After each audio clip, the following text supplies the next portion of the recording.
অতিরিক্ত অভিবাসী প্রত্যাশী হওয়ায় বাসস্থান ও কর্মসংস্থান সংকট ইস্যুতে পর্তুগালের অভিবাসনে আমূল পরিবর্তন আনতে যাচ্ছে মন্টিনেগ্রো সরকার। বন্ধ হচ্ছে ভ্রমণ ভিসায় কিংবা অন্য কোনো পদ্ধতিতে পর্তুগালে প্রবেশ করে বৈধ হওয়ার সুযোগ।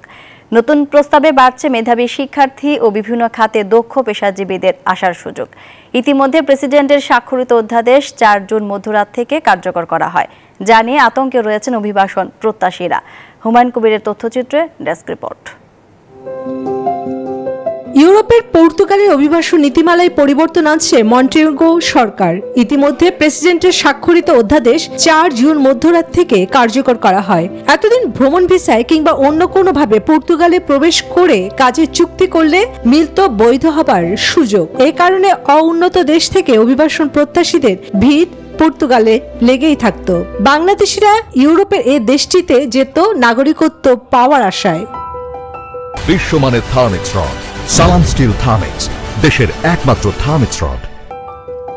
ভ্রমণ ভিসায় কিংবা অন্য কোনো পদ্ধতিতে পর্তুগালে প্রবেশ করে অভিবাসন সুবিধা নেওয়ার পথ বন্ধ হবে এই নীতিমালা কার্যকর হলে। নিয়ন্ত্রিত অভিবাসন, বিদেশি প্রতিভা আকর্ষণ, মানবতাবাদী একীকরণ নিশ্চিত করার জন্য সরকার মাইগ্রেশন ৩ জুন অ্যাকশন প্ল্যান পেশ করে, যেখানে অভিবাসন ইস্যুতে ৪১টি ব্যবস্থা রয়েছে। তবে নতুন প্রস্তাবে সুযোগ বাড়ছে মেধাবী শিক্ষার্থী ও বিভিন্ন খাতে দক্ষ পেশাজীবীদের। ভোগান্তি কমবে পর্তুগালে বসবাসরত নাগরিকদের পরিবারের সদস্যদের। প্রস্তাব পাশ হওয়ার পর প্রধানমন্ত্রী লুইস মন্টিনেগ্রো বলেন, পর্তুগালের দরজা বন্ধ হচ্ছে না, তবে যে রকম আক্ষরিক ছিল সেরকম থাকবে না। ওয়ার্ক পারমিট ভিসায় পর্তুগাল আসা যাবে, তবে থাকতে হবে কাজের কন্ট্রাক্ট ও আবাসনের নিশ্চয়তা। চাকরি বা নিয়োগ দেয়া কোম্পানি বা প্রতিষ্ঠানগুলোকেও কঠোর নির্দেশনা দেয়া হয়েছে।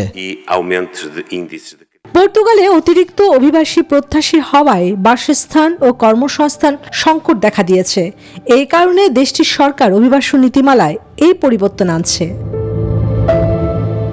চন্দ্রানী চন্দ্রা, নিউজ 24।